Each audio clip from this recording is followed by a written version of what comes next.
17 heartbeats.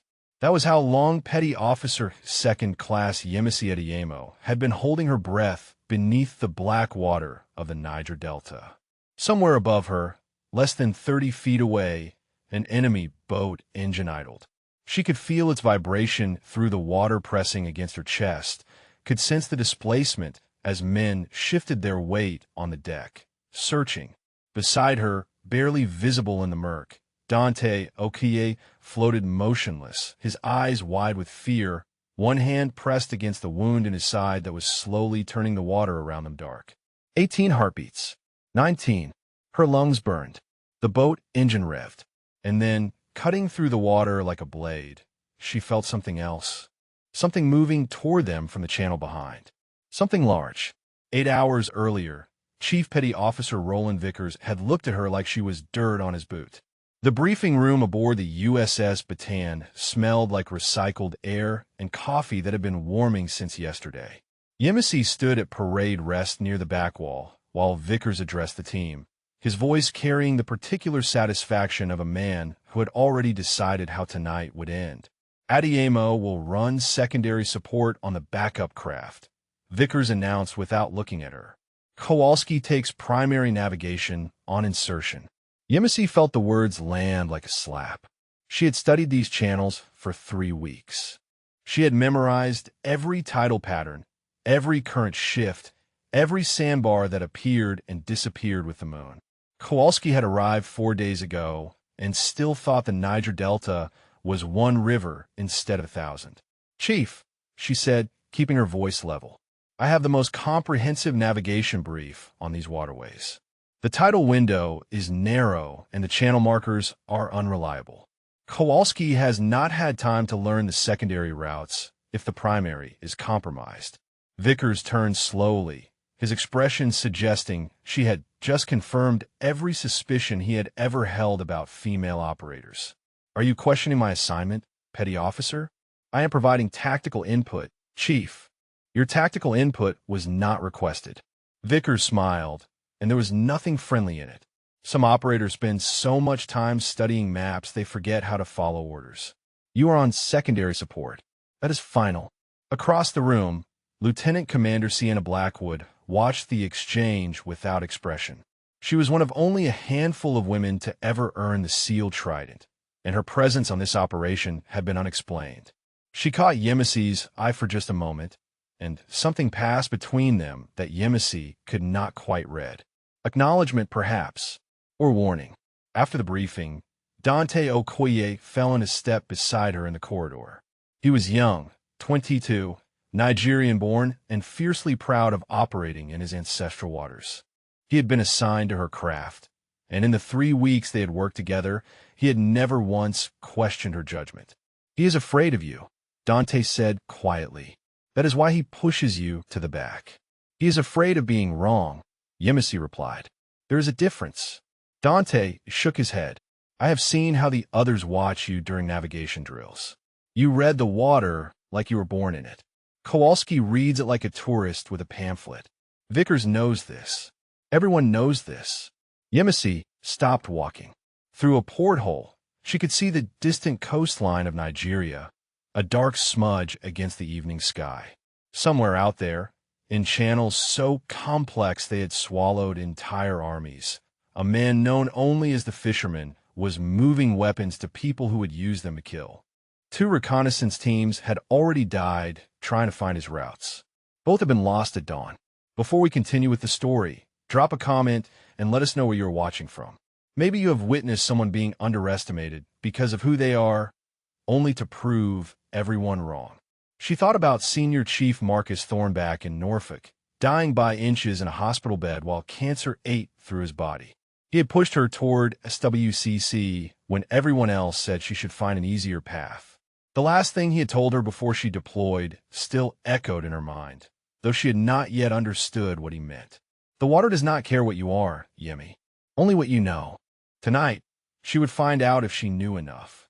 The insertion began at 2,200 hours. Yemisi guided the secondary craft through channels so narrow that mangrove branches scraped against the hull. Ahead of them, Kowalski's boat led the way, its wake a pale ribbon in the darkness. The SEAL reconnaissance team sat in tense silence, faces blackened, weapons ready.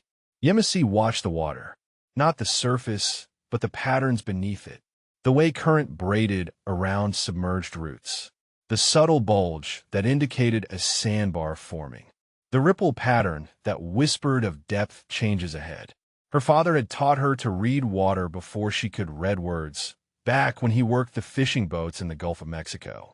Water tells you everything, baby girl, he used to say. You just have to learn its language. Something was wrong. She felt it before she saw it. A disruption in the current pattern ahead. Movement where there should be stillness. Dante, she whispered, signal the primary craft. Tell them to cut engines. He reached for the radio, but before his hand touched it, the night exploded. Muzzle flashes erupted from the mangroves on both sides of the channel. The primary craft took the first hits, sparks flying from its hull as rounds punched through metal. Yemisi threw the throttle forward, trying to push past the kill zone, but something struck the engine with a sound like a hammer hitting steel. The craft shuddered, died, began to drift. Dante screamed as a round caught him in the side, spinning him against the gunnel. Yemisi grabbed him before he could fall overboard, her hands already slick with his blood. Around them, the water churned with impacts. Men were shouting. Someone was calling for extraction that would never come in time. Over the side, she commanded.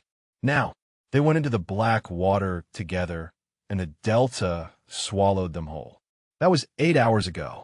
Now Yemisi counted her 23rd heartbeat as the enemy boat idled above them, and something large moved through the darkness behind. Her lungs screamed for air. Dante's grip on her arm was weakening, and she understood with perfect clarity that the next few seconds would determine whether they lived or died. The water around them shifted. The thing behind them drew closer. The crocodile passed close enough that Yemisi felt the pressure wave of its tail against her legs. She did not move, did not flinch, did not allow a single bubble to escape her lips. Her father had told her once that crocodiles in murky water relied on movement to hunt. Stay still enough, and you become part of the river. Become the water, and the water protects you. The massive reptile glided past, its ancient body brushing through the silk cloud that Dante's blood had created. For one eternal moment, Yemisi felt its rough hide scrape against her forearm. Then it was gone, disappearing into the black channel behind them, drawn perhaps by some other disturbance in the water. Above them, the enemy boat engine revved twice and began to move away. Yemisi counted to 30 before she allowed herself to rise. Her head broke the surface slowly, emerging among the tangled roots of a mangrove, her face tilted to present the smallest possible profile. The boat was 50 meters downstream now, its spotlight sweeping the opposite bank. She could hear men speaking in rapid eye-jaw, their voices carrying across the still water. Dante surfaced beside her, gasping, his hand still pressed against his side. His eyes were glassy with shock, but he had the presence of mind to keep his breathing shallow. Good training, better instincts. Can you move? She whispered, her lips barely forming the words. He nodded once, though she could see the lie in the tight lines around his mouth. The channel here was perhaps 5 feet deep, the bottom a treacherous maze of roots and debris. Yemisi oriented herself by the stars visible through gaps in the canopy, calculating their position relative to the ambush site. They had drifted nearly 300 meters downstream. The primary craft was gone, either sunk or captured. The SEAL team had scattered into the mangroves, and without radio contact, there was no way to know who had survived. She thought about Vickers, wondering if he had made it out. Part of her, a part she was not proud of, hoped he was experiencing exactly what happened when you ignored tactical input from your navigator. But another part, the part that had sworn an oath, hoped he was alive. Even men who try to break you did not deserve to die in water this dark. Secondary extraction point is 4 kilometers northeast. She breathed into Dante's ear. Can you make it? His laugh was barely audible, but she heard the pain in it. For kilometers? In this? He paused, wincing. Ask me something easier. Yemisi scanned the waterway. The enemy boat had rounded a bend, its spotlight now a fading glow through the vegetation. But she knew there would be others. The fisherman had not survived this long by being careless. He would have boats at every major junction, patrols sweeping the channels until they found every last member of the team that had dared to enter his territory. She checked her watch. The luminous dial showed 23:47. First light would come around 0615. That gave them just over 6 hours to cover 4 kilometers through hostile waters while evading search parties and keeping Dante alive. 6 hours. For kilometers. 1 wounded man.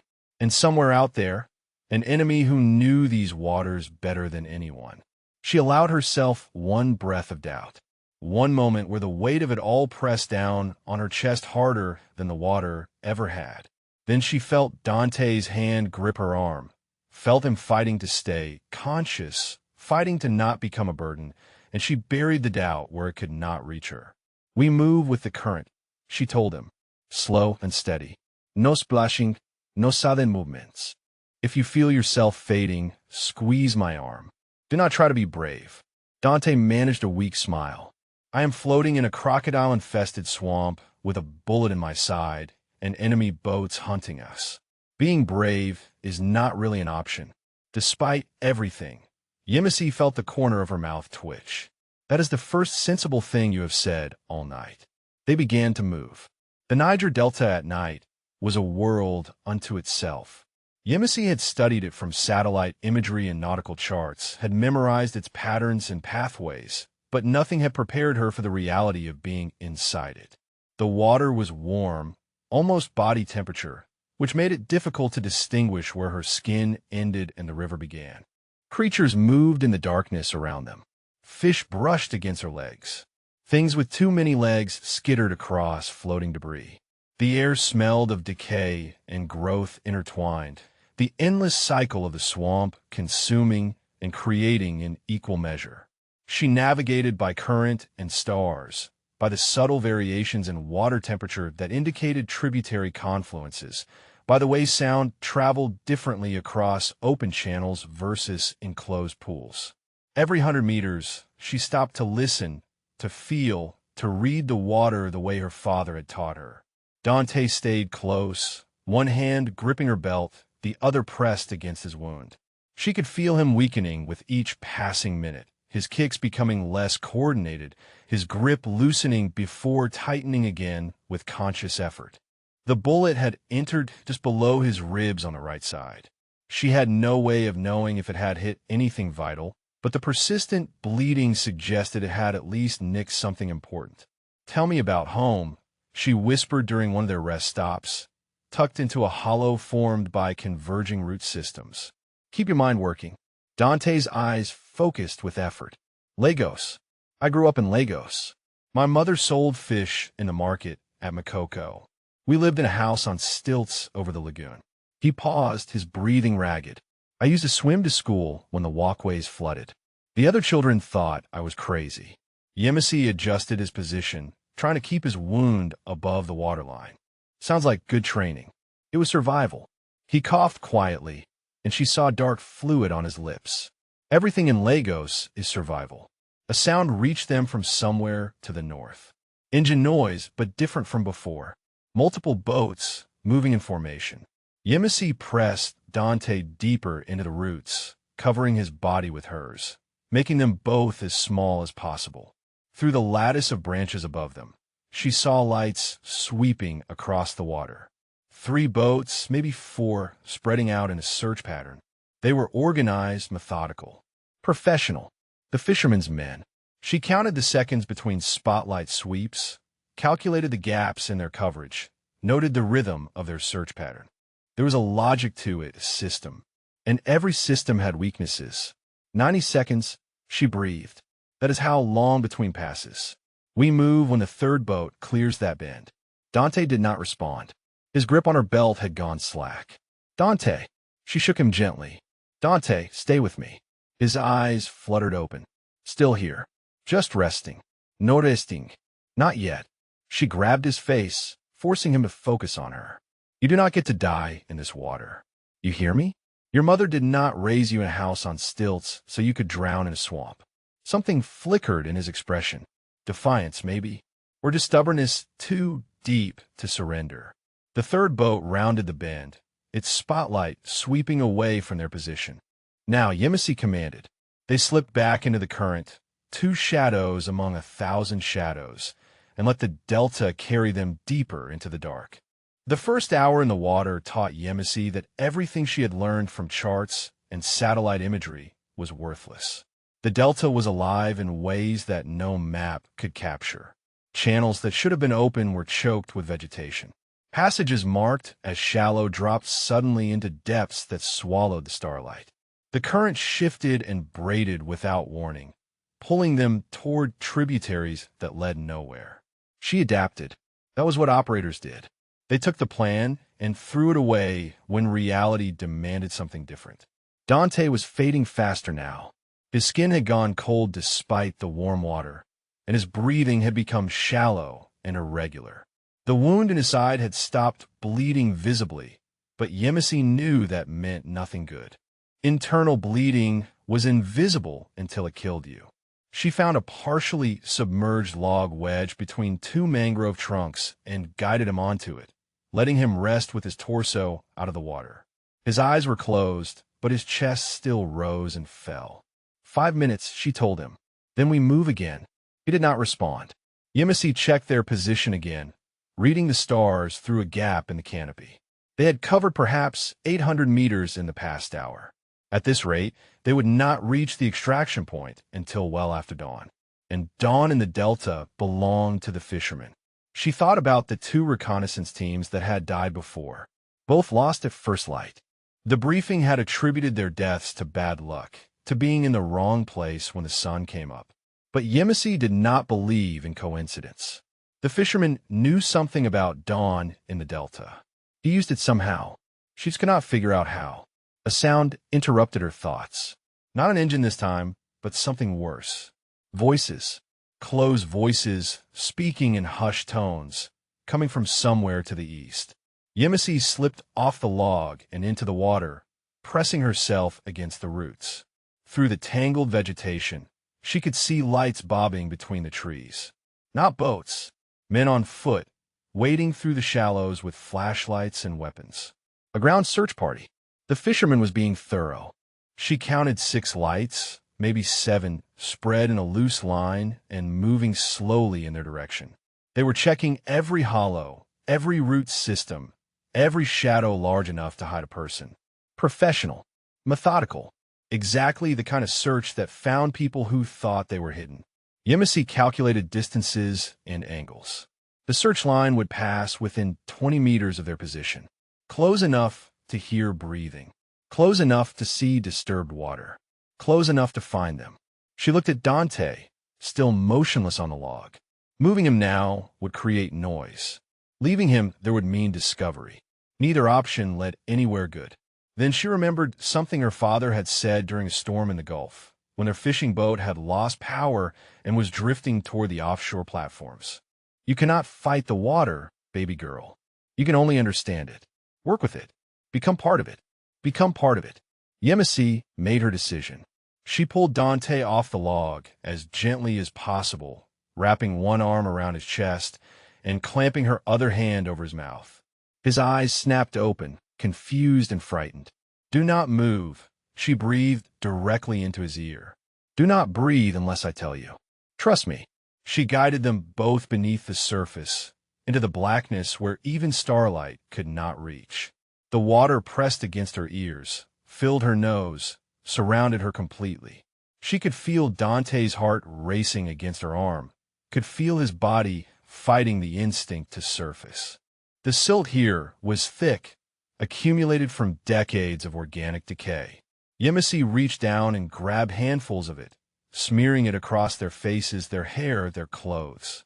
She covered Dante first, then herself, until they were both indistinguishable from the murk around them. Then she waited. The lights grew closer. She could see them now, even through the water, wavering columns of illumination that swept across the surface above. Footsteps displaced the water, sending pressure waves that she felt against her skin. The men were talking, their voices distorted by the liquid barrier between them. One of them stopped directly above the log where Dante had been resting. Through the murk, Yemisi could see the beam of his flashlight playing across the exposed wood. She heard him call out to the others, his tone questioning. Her lungs began to burn. Another man waded over, and they conferred in rapid dialect. One of them poked at the log with something, probably a rifle barrel. The flashlight swept lower, nearly touching the water where Yemisi and Dante floated motionless. 40 seconds without air. 50. 60. Dante's body began to convulse, the involuntary response of lungs demanding oxygen. Yemisi tightened her grip, forcing him to stay still, praying that the tiny bubbles escaping from his nose would be lost in the natural effervescence of the swamp. The men above them argued briefly. One wanted to keep searching this area. The other thought they were wasting time. Yemisi recognized the cadence of disagreement, the universal rhythm of subordinates questioning orders. Finally, mercifully, the lights began to move away. She held them both under for another 30 seconds, until the footsteps had faded and the pressure waves had stilled. Then she rose, breaking the surface as slowly as possible, drawing air in controlled sips to avoid gasping. Dante surfaced beside her, coughing weakly, spitting swamp water. How? He managed between breaths. How did you know that would work? Yemisi wiped silt from her eyes. My father was a fisherman. He taught me that the best place to hide from someone looking for you on the water is in the water. Most people forget to look down. She did not tell him how close it had been, did not mention that her own vision had started to tunnel, that her fingers had begun to go numb, that she had been perhaps 5 seconds from losing consciousness herself. Some things were better left unsaid. They rested for a moment, listening to the search party move away through the mangroves. The sounds of the hunt faded gradually, replaced by the eternal chorus of insects and night birds that filled the delta. Yemisi checked her watch. 0017. Almost 5 hours until dawn. 3 kilometers still to cover. She looked at Dante, saw the determination that had somehow survived the blood loss and the fear and the near drowning. He was still fighting, still refusing to die. Ready, she asked. He nodded weakly. Ready. They slipped back into the current, 2 ghosts drifting through a world that wanted them dead, and continued their slow journey toward the light that might save them or kill them. The second hour brought the rain. It came without warning, as storms often did in the delta, transforming the air from humid stillness to a hammering curtain of water that obliterated sight and sound. Yemisi pulled Dante beneath the overhang of a massive root system and held him there while the sky emptied itself upon them. In some ways, the rain was a blessing. It would mask their movement, confuse the search parties, wash away any traces they might have left. But it also brought new dangers. Flash flooding could fill these channels in minutes, turning navigable waterways into death traps. And the noise made it impossible to hear approaching boats until they were already on top of you. Dante was shivering now, his body no longer able to regulate its temperature. Yemisi pressed against him, trying to share what warmth she had, knowing it was not enough. The bullet wound had stopped bleeding externally, but his abdomen was distended and hard to the touch. Internal bleeding. He needed surgery within hours, or he would die. Talk to me, she said, needing to keep him conscious, needing to keep herself focused on something other than the mathematics of their survival. Why did you join the Navy? His laugh was barely audible above the rain. Because of you. Yemisi frowned. We had never met before you reported to the battalion. Not you specifically. Dante's words came slowly, each one an effort. Someone like you. When I was 16, a Nigerian naval vessel came to Lagos. They were doing community outreach, showing kids from the slums that there was another path. One of the officers was a woman. She looked like she could have been from my neighborhood, could have been my cousin, but she stood like she owned the world. He paused, gathering strength. She told us that the water did not care where we came from, that the ocean recognized only skill and courage. I never forgot that. When I came to America, When I earned my citizenship, I knew exactly what I wanted to do. Yemisi felt something shift in her chest. She thought about her own path, about the recruiter who had told her to try something easier, about the instructors who had pushed her harder than anyone else hoping she would break, about Vickers and all the men like him who saw her presence as an insult to their world. She thought about her brother, dead at 17 in a Houston alley, killed over something so meaningless she still could not speak about it without rage. She had joined the Navy because she needed to be somewhere that violence had purpose, somewhere that strength meant protection instead of destruction. "You remind me of my brother," she said quietly. He had that same stubbornness, that same refusal to let the world tell him who he was supposed to be. What happened to him? The rain intensified, if such a thing was possible. Yemisi watched the water level in the channel begin to rise. "He died," she said, "and I joined the Navy the next week." Dante was quiet for a moment. "I am sorry." "Do not be sorry. Be alive. That is what you can do for me." The storm began to ease as suddenly as it had arrived, the hammering rain diminishing to a steady drizzle and then to scattered drops falling from saturated leaves.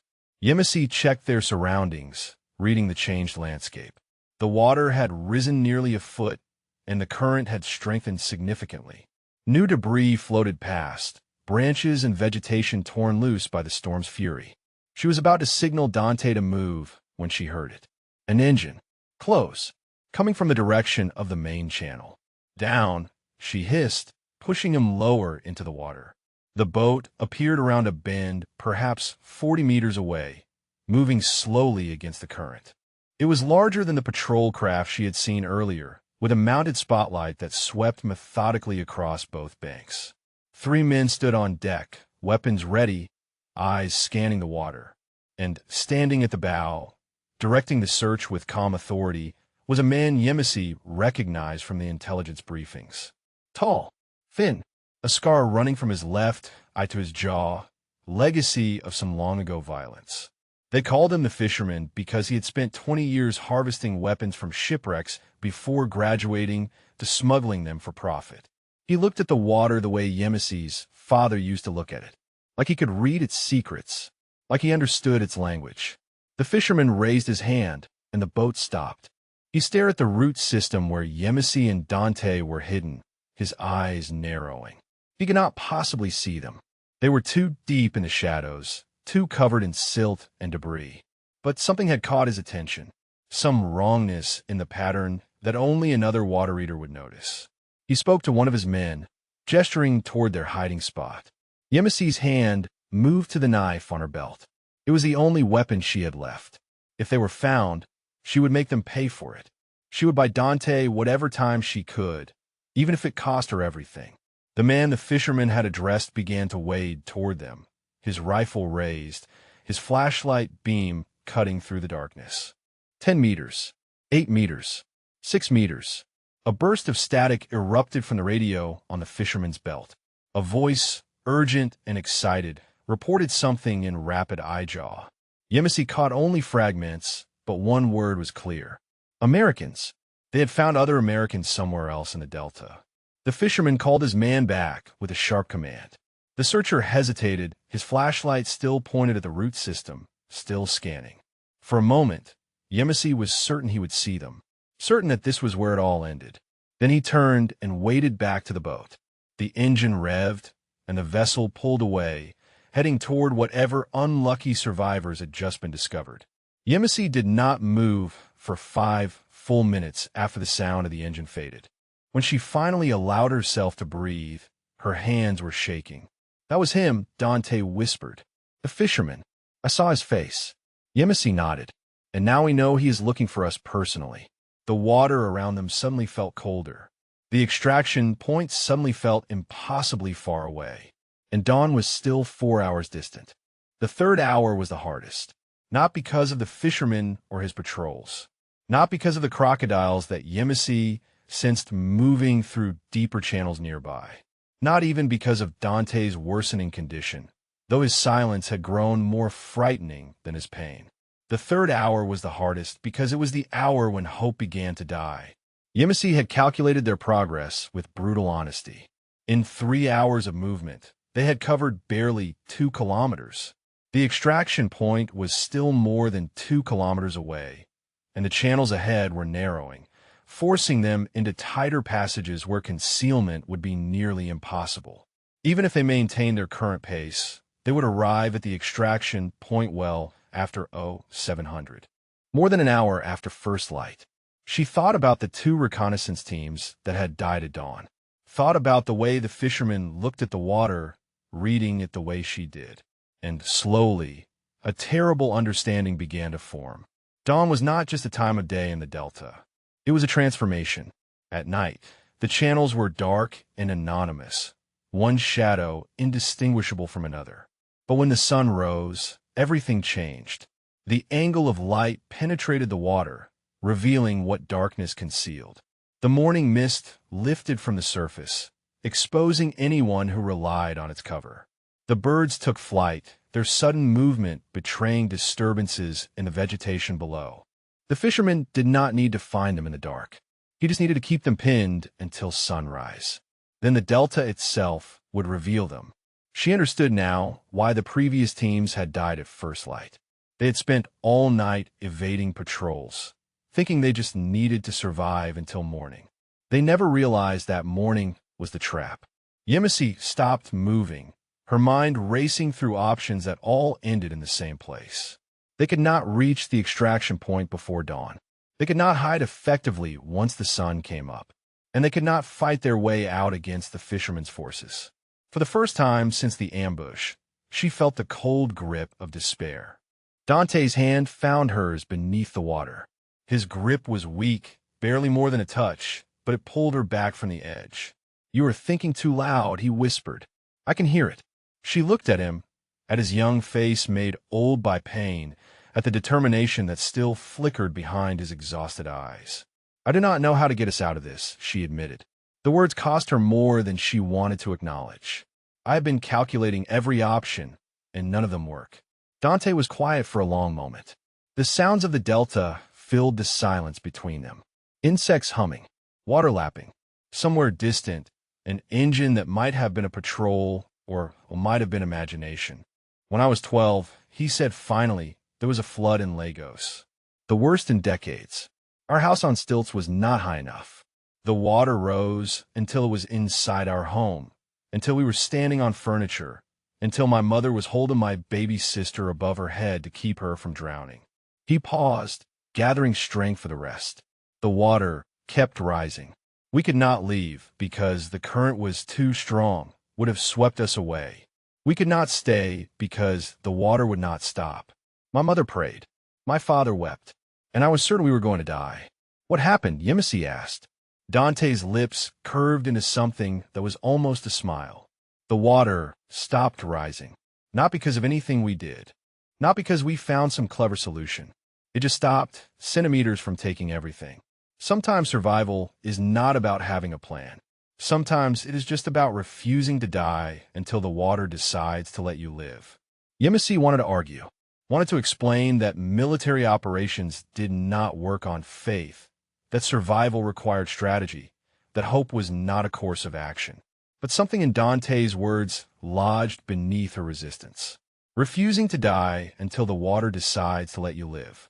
She thought about her father again, about the way he approached the sea with respect rather than conquest. "The water does not care what you are, Yemi, only what you know."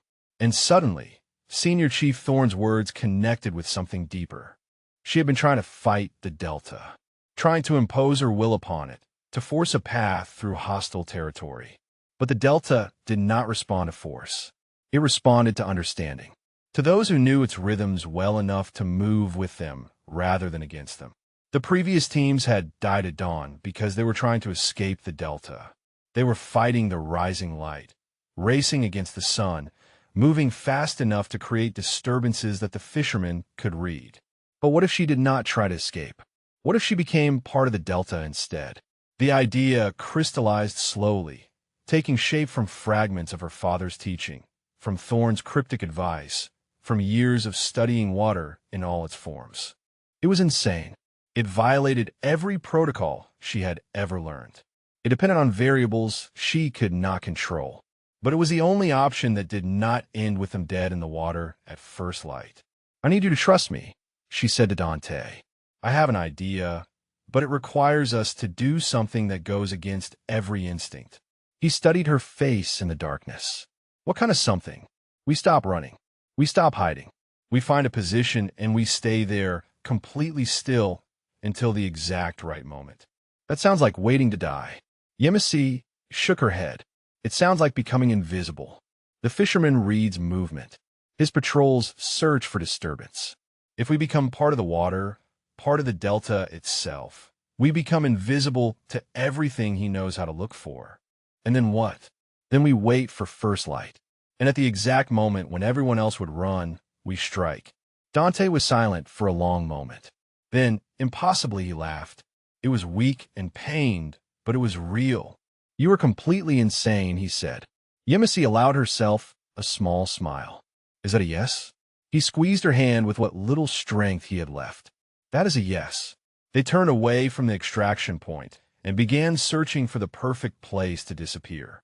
She found it 40 minutes later, a place where 3 channels converged into a wide pool before splitting again into a maze of smaller tributaries. The geography created a natural eddy, a pocket of stillness where debris accumulated and the current slowed to almost nothing. More importantly, the pool sat at a junction that any boat heading toward the extraction point would have to pass. If rescue came, they would come through here. And if Yemisi could get a signal out at exactly the right moment, she could guide them directly to her position. The problem was the signal. Her radio had been destroyed in the ambush. Her emergency beacon was somewhere at the bottom of the channel where their craft had gone down. She had no flares, no mirrors, no electronic devices of any kind. She was invisible in the most complete sense possible. But invisibility worked both ways. She positioned Dante in the hollow formed by a massive fallen tree, its roots creating a cage of wood and vegetation that would shield him from sight while keeping his head above water. His eyes were closed more than they were open now, and his skin had taken on a grayish pallor that frightened her. Stay awake, she told him. I need you to stay awake for me. His eyes fluttered open. Still here, still refusing. She pressed her forehead against his for just a moment, allowing herself that brief contact. Then she began the work of disappearing. The process was methodical. She gathered floating vegetation and wove it into a covering that she draped over both of them. She smeared fresh mud across every exposed surface, matching the color of the surrounding water. She positioned debris around the fallen tree until it looked like just another accumulation of storm wreckage. When she was finished, they were invisible. Not hidden, invisible, part of the delta itself. The 4th hour passed in silence. The 5th hour brought the first hints of gray on the eastern horizon. Yemisi watched the sky lighten with a mixture of fear and anticipation. Somewhere out there, the fisherman was preparing for dawn. His boats would be moving toward positions where they could observe the channels as visibility improved. His men would be alert, eager, ready to finish what they had started. But she was ready too.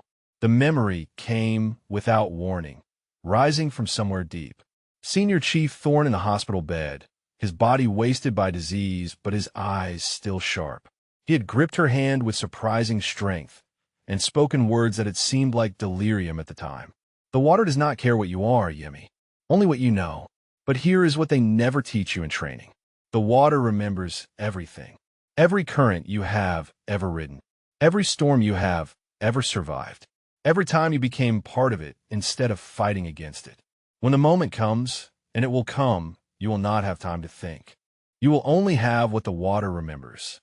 She had nodded and pretended to understand, attributing his intensity to the morphine and the approaching end. But now, floating motionless in a delta pool while dawn crept toward her, she finally understood. Thorne was not talking about mysticism. He was talking about instinct, about the kind of knowledge that lived in muscle and bone, that bypassed conscious thought entirely. After years of training, years of studying water in all its forms, her body knew things her mind had not yet articulated. The water remembered, and when the moment came, It would tell her what to do. A sound reached her ears. Engines. Multiple engines coming from different directions. She counted them by the pitch of their motors. 3 boats approaching from the north. 2 from the east. 1 from the south. The fisherman was closing his net, converging on the area where he expected the surviving Americans to make their final run for extraction. But there was something else. Something she almost missed beneath the growl of the patrol boats. A different engine signature. Heavier. Moving fast from the west. Yemisi's heart began to pound. She knew that sound. She had heard it 100 times during training exercises, had listened to it with the particular attention of someone whose job was to recognize friendly assets in hostile waters. It was a naval special warfare, rigid hull, inflatable boat. A RHIB, moving at combat speed toward the delta. Rescue was coming, but they were coming blind.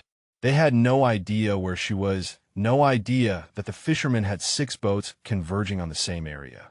They would enter the delta looking for survivors, and they would sail directly into an ambush. Unless she could warn them, unless she could guide them, unless she could do the impossible.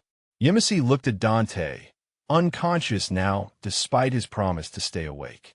She looked at the gray sky growing brighter by the second. She looked at the converging patrol boats, their engines growing louder. And she understood what Thorne had been trying to tell her. The moment had come. She could not signal the rescue team electronically. She had no radio, no beacon, no technology of any kind. But she had something better. She had knowledge that the fishermen did not expect. She understood how sound traveled across water, how currents carry vibration, how the delta itself could become a communication medium for someone who knew its language.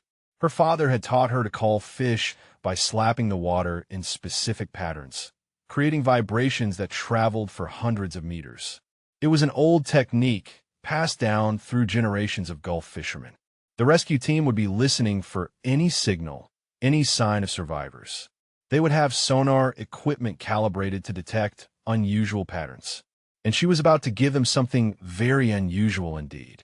Yemisi raised her hand above the water, held it there for one breath, and then began to tap out a message against the surface. 3 short, 3 long, 3 short, SOS.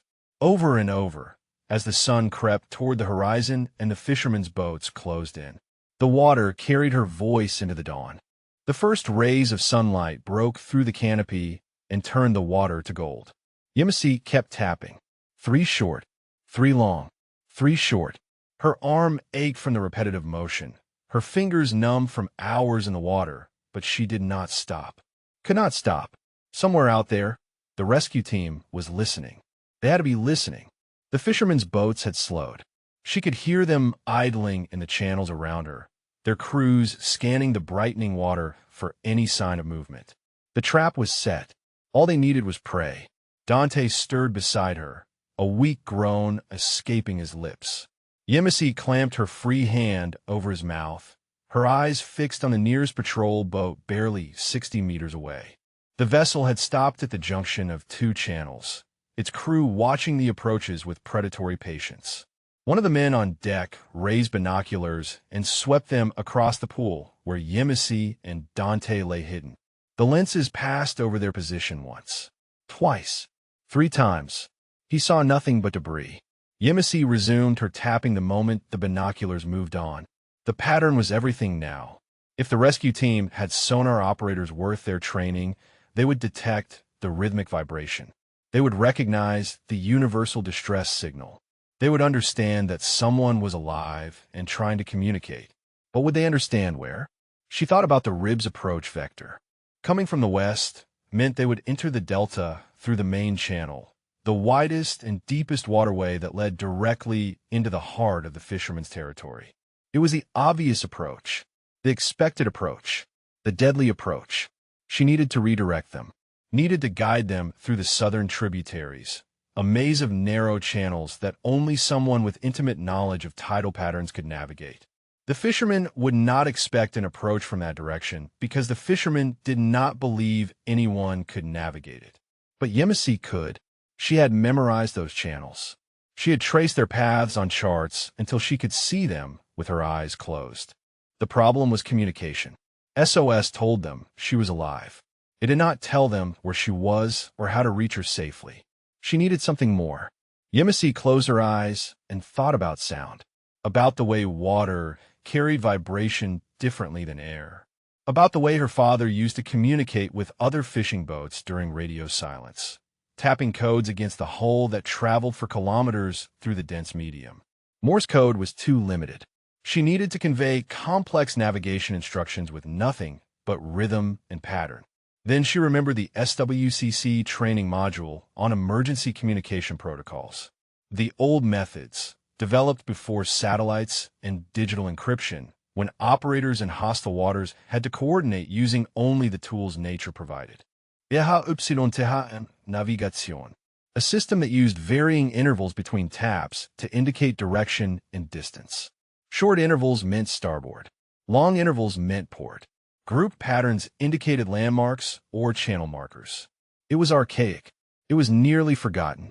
It required the listener to know the same system. But SWCC operators learned it. Every single one. It was part of the tradition, the heritage of naval special warfare that connected modern operators to their predecessors. If Lieutenant Commander Blackwood was running the rescue operation, she would have SWCC personnel on that RHIB. And those personnel would recognize rhythm navigation when they heard it. Yemisi began a new pattern. 3 short taps. Pause. 1 long tap. Pause. 2 short taps. South Channel. First tributary. She repeated it 3 times, then transitioned to the next instruction. 1 long tap. Pause. 3 short taps. Pause. 1 long tap. Follow the current. Stay shallow. The patrol boat at the junction began to move, its engine revving as it turned toward the main channel. The fisherman was repositioning his forces, preparing for the ambush he expected. He had no idea that his quarry was not running toward the extraction point. He had no idea that his quarry was guiding the hunters directly to her. Dante's eyes opened, unfocused and confused, where he managed, his voice barely audible. Still here, Yemisi whispered. Still fighting. He tried to speak again, but the effort was too much. His eyes closed, and for a terrible moment, Yemisi thought she had lost him. Then his chest rose with a shallow breath, and she allowed herself to keep hoping. The sun climbed higher. The water grew warmer. The fishermen's boats circled in the distance, waiting for prey that would never come. And from the south, so faint that Yemisi almost convinced herself she was imagining it, came a new sound. A different engine, moving slowly, carefully, navigating narrow channels with the precision of someone following instructions they trusted. They heard her. They understood. Yemisi felt tears prick her eyes, the first moisture that had nothing to do with the swamp around her. After 8 hours of darkness and fear and desperate survival, someone was listening. Someone was coming. But the rescue was not complete. The fishermen's boats still prowled the main channels. Discovery was still one wrong move away, and Dante was running out of time. She checked his pulse. Weak, thready. His body was shutting down, conserving what little blood remained for his vital organs. He needed surgery within the hour, or no rescue would matter. Yemisi calculated distances and timing. The RHIB was perhaps 10 minutes away if they maintained their current careful pace. The nearest patrol boat was 4 minutes away if the fishermen spotted the incoming vessel. The sun was fully up now, and the delta was revealing its secrets with the merciless clarity of daylight. She had to keep the fisherman's attention elsewhere for 10 more minutes. She had to make him look in the wrong direction. She had to become the distraction. Yemisi looked at Dante, memorizing his face, acknowledging what she was about to do. Then she pressed her lips to his forehead and whispered words she hoped he would never need to hear. If I do not make it back, tell them I became the water.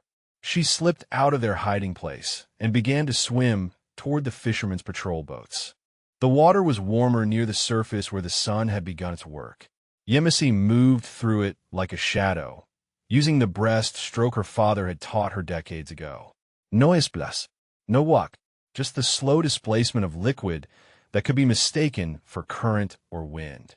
She angled toward the patrol boat at the junction, the one with the clearest view of the southern channels. If that crew spotted the incoming RHIB, they would radio the fishermen. The ambush would pivot. Everything would fall apart. She needed to give them something else to look at. 50 meters from the boat, she stopped behind a cluster of floating vegetation. 3 men on deck. One at the wheel, one with binoculars, one checking a mounted weapon that looked like it could cut a RHIB in half. They were relaxed but alert, professionals who had done this before.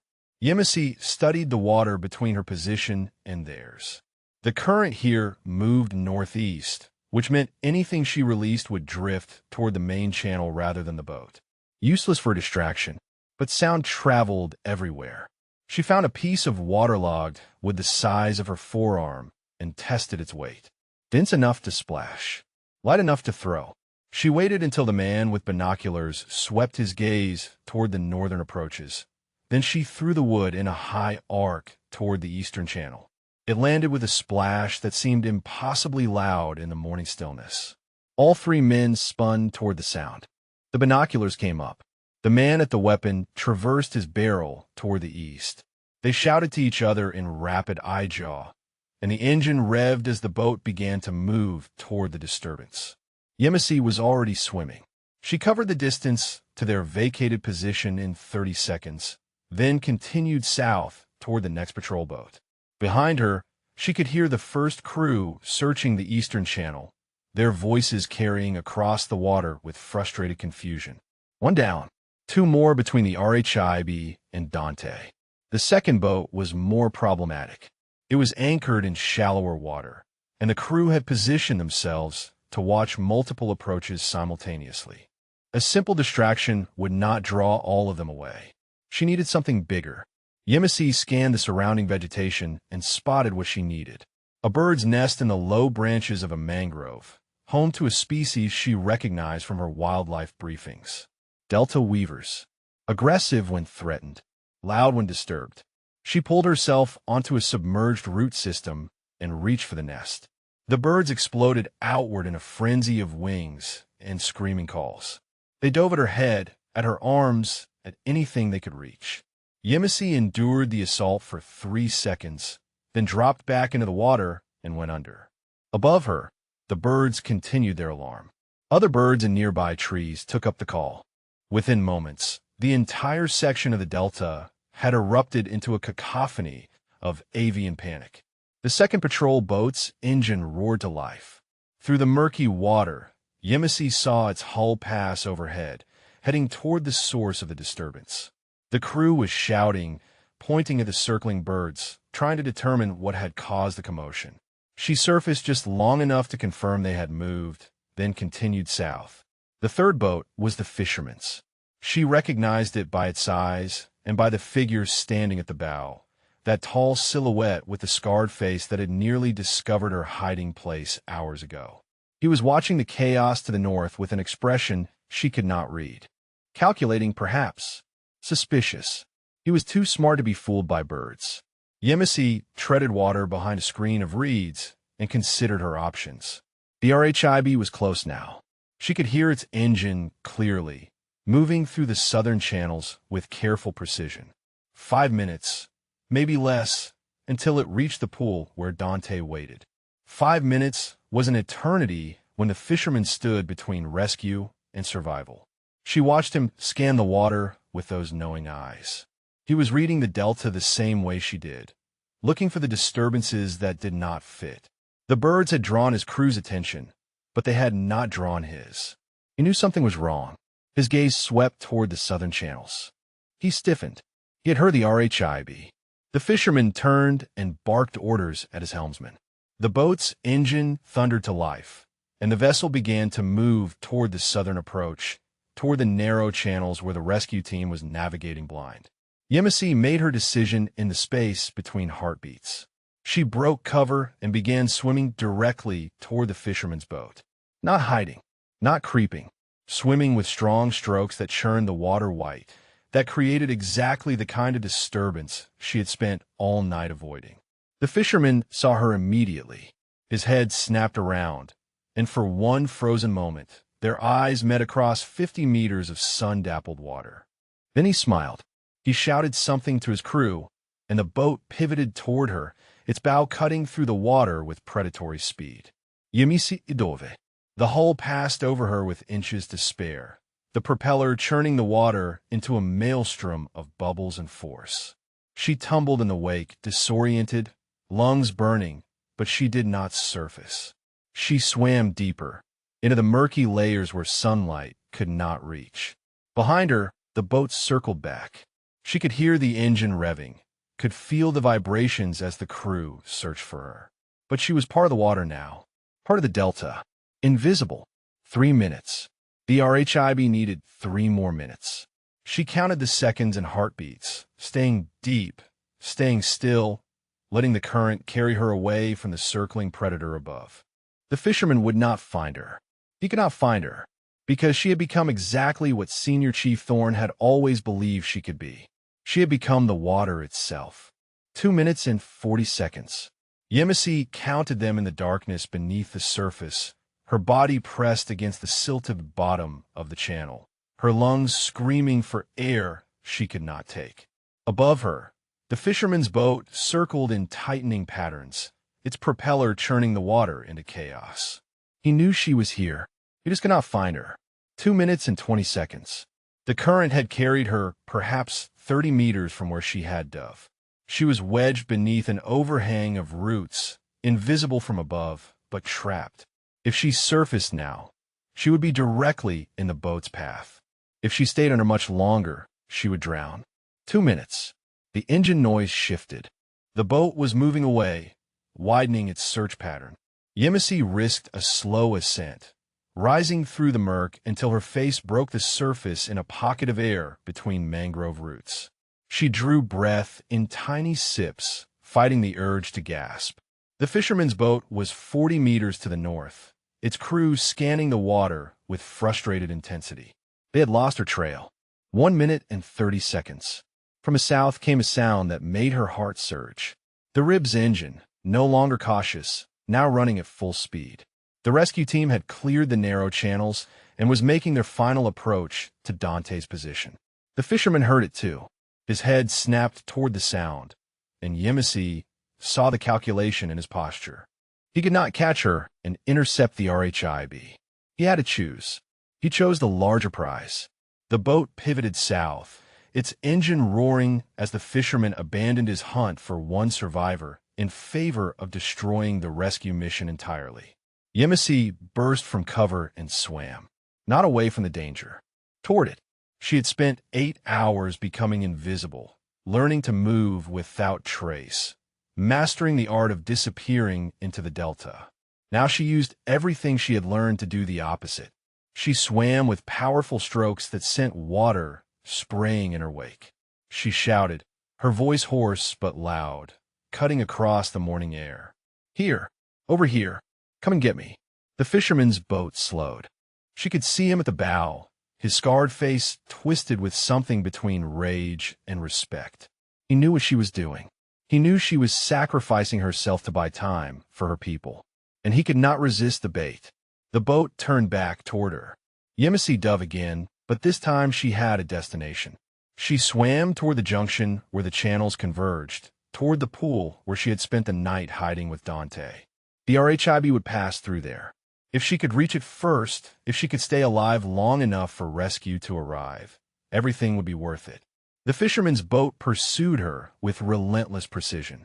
He was reading the water, anticipating her movements, cutting off escape routes before she could reach them. He was good, maybe better than anyone she had ever faced. But she was better. She felt the current shift before she saw the channel opening.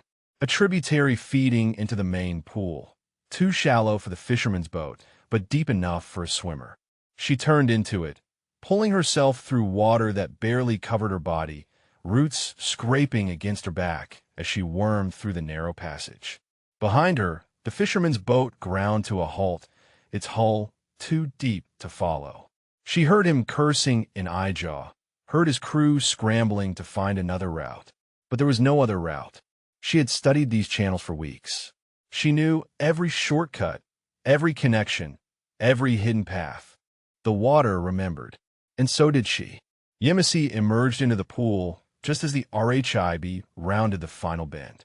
The vessel was beautiful. Gray hull, mounted weapons. For operators in full combat gear, their faces hidden behind ballistic masks. And standing at the helm, directing the approach with calm authority, was Lieutenant Commander Sienna Blackwood. Their eyes met across the churning water. Blackwood did not hesitate. She pointed at Yemisi and shouted orders that sent 2 operators over the side. They reached her in seconds, strong hands gripping her arms, pulling her toward the boat. "There's another one," Yemisi gasped. "In the roots, western edge of the pool. He is wounded. Critical." Blackwood was already moving, directing the RHIB toward the fallen tree where Dante lay hidden. The other 2 operators went into the water, diving toward the position Yemisi had indicated. From the north came the sound of the fisherman's boat, finding a channel wide enough to accommodate its hull. He was coming. He would not give up. "Get him out," Yemisi shouted. "Get him out now." The operators emerged from the water with Dante between them, his body limp, his face gray. They hauled him onto the RHIB, and a medic immediately began working on him, cutting away his shirt, exposing the wound that had been killing him for 8 hours. "He is alive," the medic reported. "Barely. We need to move." Blackwood looked at Yemisi, still in the water, still refusing to climb aboard until everyone was safe. "Petty Officer Umo," she said, her voice carrying the particular authority of someone who had earned every syllable of her rank. "Get on this boat. Now." The fisherman's vessel appeared at the northern entrance to the pool, its weapons traversing toward the RHIB. Yemisi pulled herself over the gunwale just as Blackwood opened the throttle. The RHIB leaped forward, its powerful engines driving it toward the southern channels, toward open water, toward safety. Behind them, the fisherman's boat gave chase, but it was too slow, too heavy, too late. Gunfire erupted across the water. Rounds snapped past the RHIB, punching into the vegetation on either side. The operators returned fire with precise bursts, forcing the fisherman's crew to take cover. And then they were clear, bursting out of the delta into the open ocean, leaving the maze of channels and the man who ruled them behind. Yemisi collapsed against the hull, her body finally surrendering to 8 hours of impossible effort. Above her, the sky was blue and endless. Beside her, Dante's chest continued to rise and fall. They had made it. The USS Bataan appeared on the horizon like a gray fortress rising from the sea. Yemisi watched it grow larger through salt-crusted eyes, her body wrapped in a thermal blanket that could not stop the shivering that had nothing to do with cold. Dante was still alive. The medic had stabilized him during the 40-minute transit, pumping fluids and blood into his veins, keeping his organs functioning through sheer medical stubbornness. He would need surgery the moment they touched the deck, but he would get that surgery. He would survive, because she had refused to let him die. The RHIB pulled alongside the Bataan, and the choreography of military medicine took over. Dante was transferred to a stretcher and rushed toward the surgical bay before Yemisi's feet had touched the deck. She tried to follow, but a firm hand on her shoulder stopped her. "Medical needs to see you too," Blackwood said. "You have been in contaminated water for 8 hours." "I am fine. That was not a request, Petty Officer." Yemisi allowed herself to be guided toward the medical bay, too exhausted to argue. The ship felt strange after so long in the water. Too solid, too dry. Her body kept expecting the floor to shift beneath her, kept bracing for currents that were not there. The medical examination took 2 hours. They pumped her full of antibiotics to combat whatever parasites and bacteria had found their way into her system. They treated the cuts and scrapes she had not even noticed receiving. They checked her for hypothermia, dehydration, and a dozen other conditions that came from spending a night in a hostile swamp. Through it all, she asked about Dante. Still in surgery, they told her. Still fighting. When they finally released her, she found Blackwood waiting in the corridor. "Walk with me," the lieutenant commander said. They moved through the ship in silence, climbing ladders and traversing passageways until they reached the flag bridge. The space was empty except for communications equipment and a view of the ocean that stretched to infinity. Blackwood leaned against a console and studied Yemisi with eyes that missed nothing. "Tell me what happened out there." "Everything." So Yemisi told her. The ambush, the scattered team, the long night in the water with Dante bleeding out beside her. The revelation about Dawn, about the fisherman's trap, about choosing to stop running and start thinking. The rhythm navigation signals. The distraction that almost killed her. She told it all without emotion, the way operators were trained to debrief. Just facts. Just data. Just the truth. When she finished, Blackwood was quiet for a long moment. "You know that Chief Vickers made it out," she said finally. Yemisi felt something tighten in her chest. She had wondered, had hoped, and feared in equal measure. "He reached the extraction point with 2 members of the SEAL team," Blackwood continued. "They were picked up by the secondary RHIB while we were coming for you. He has already submitted his after-action report." Something in Blackwood's tone made Yemisi's stomach clench. "What does his report say?" "It says that you abandoned your secondary support position during the ambush, that you failed to maintain communication protocols, that your actions endangered the mission and contributed to the deaths of 3 operators who did not make it out of the Delta." The words hit like physical blows. Yemisi opened her mouth to protest, but Blackwood raised a hand. "I'm not finished. Vickers is recommending you be brought up on charges of dereliction of duty and reckless endangerment.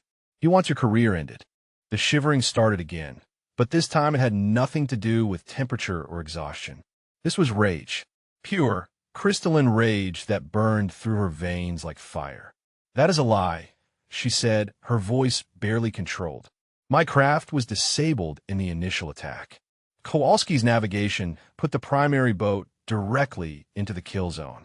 I spent 8 hours keeping Dante alive while Vickers ran for extraction." "I know." Blackwood's words stopped her cold. "You know?" The lieutenant commander reached into her pocket and withdrew a small device. A recorder, Yemisi realized. Military-grade, waterproof, designed to capture everything within a 50-meter radius. "I have been investigating Chief Vickers for 11 months, Blackwood said. "There have been complaints from 6 female operators under his command. All of them experienced similar treatment. Sabotaged assignments, blocked promotions, false reports designed to destroy careers. But none of them had proof." She held up the recorder. "I embedded a monitoring device in the RIB's communication system before this mission. Every transmission Vickers made during the operation was captured, including the one where he ordered Kowalski to ignore your navigation recommendations. Including the one where he refused to send support to your position after the ambush. Including the one where he told the extraction team to leave without confirming survivor status." Yemisi stared at the device, understanding dawning slowly. "You knew this might happen." "I suspected." Blackwood's expression softened slightly. "What I did not expect was that you would spend 8 hours proving exactly why Vickers was so afraid of you. You did not just survive out there, at Yemo. You demonstrated skills that most operators will never possess. You read that Delta like it was part of you." She stepped closer, her voice dropping. "Vickers wanted you to fail because he knew that if you succeeded, everyone would see how wrong he was. About you. About every woman he has ever tried to break. His report is not just a lie. It is the desperate act of a man who knows his career is over." "What happens now?" "Now," Blackwood said, "you write your own report. The truth, documented and corroborated by my recordings and by the testimony of every person on my RHIB who heard your signals and followed your navigation. Then we let the system work." She smiled, and there was something fierce in it. "And then we watched Chief Vickers explain to a review board why he abandoned a wounded operator in hostile waters while a petty officer second class did his job better than he ever could.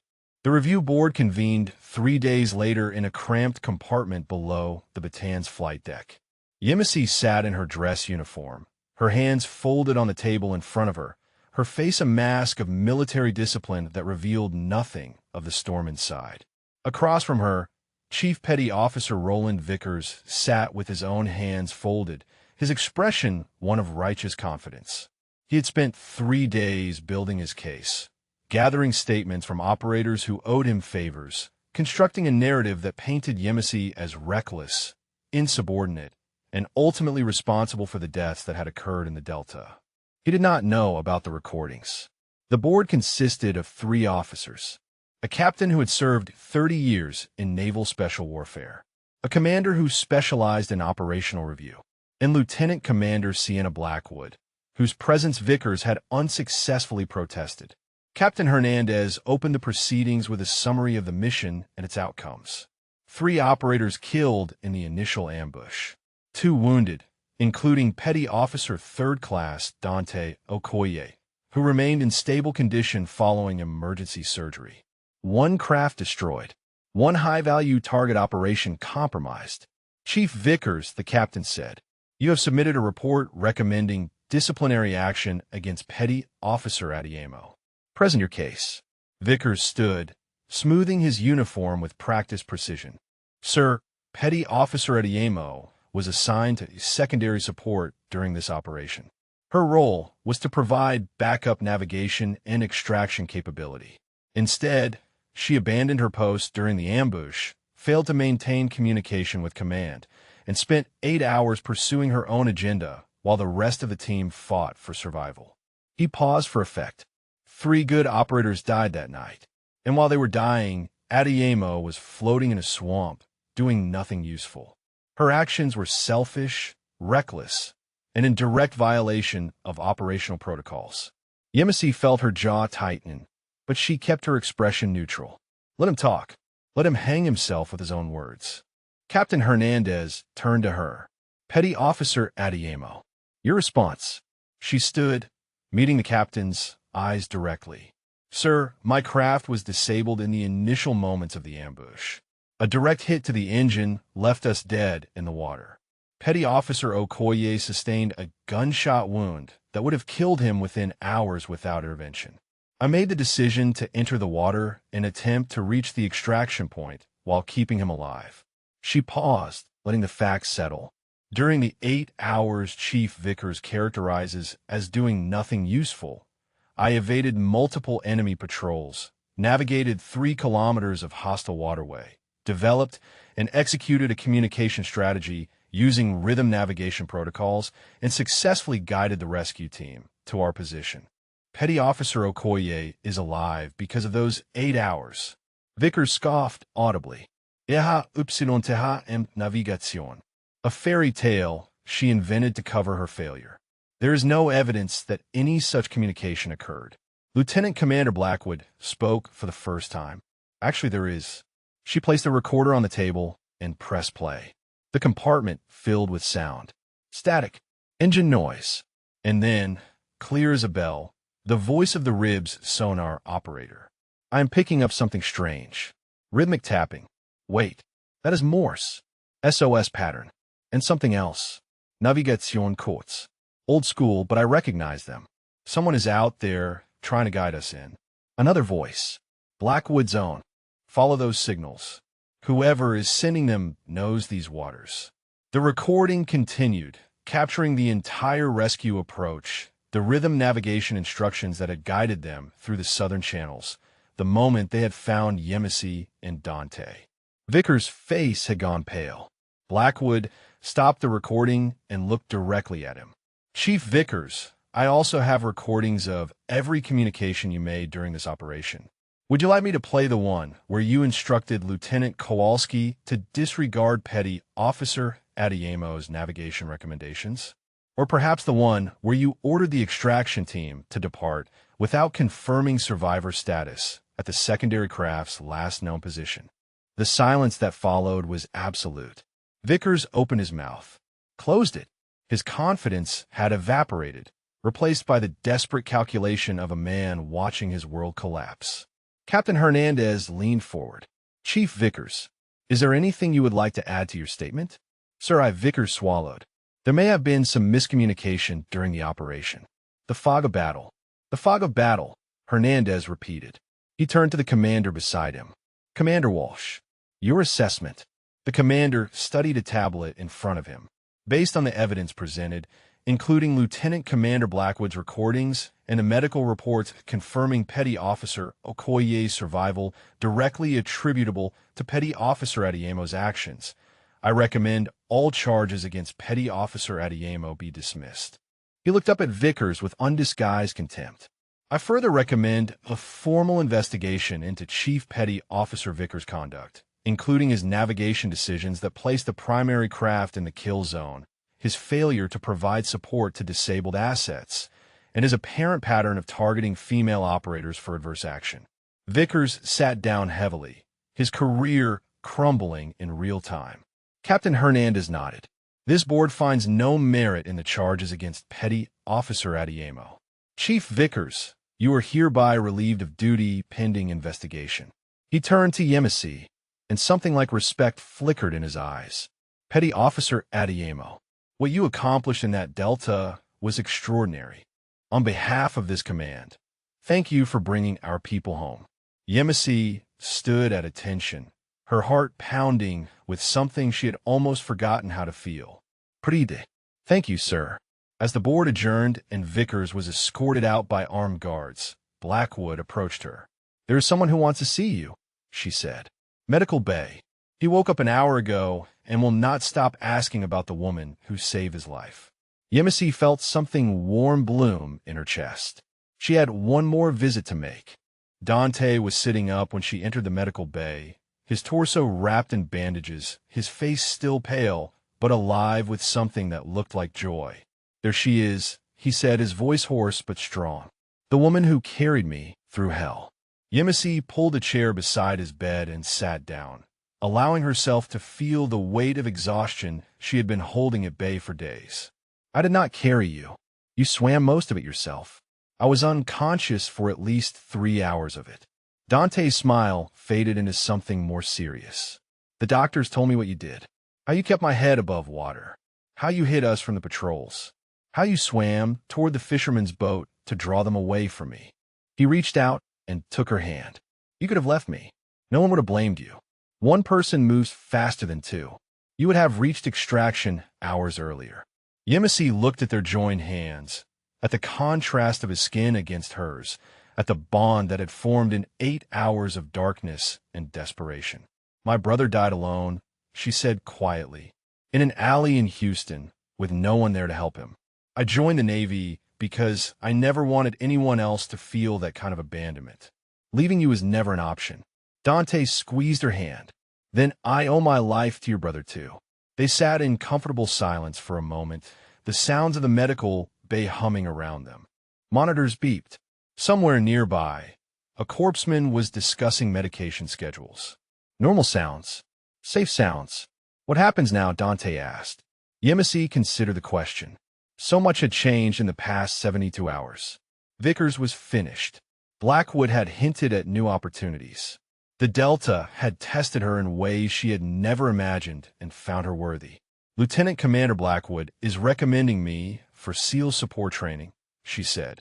Advanced navigation, combat water, survival instruction. The kind of assignments they do not usually give to people like me. People like us, Dante corrected. She told me the same thing. Says I showed exactly the kind of resilience they look for. Yemisi felt a smile tugging at her lips. Look at us. 2 kids from places the Navy never expected, about to become the thing everyone said we could not be. Dante laughed, then winced as the movement pulled at his stitches. Do not make me laugh. It hurts. Then stop being funny. A knock at the door interrupted them. Blackwood stood in the entrance, her expression unreadable. Adeyemo, there's a call for you. Secure line.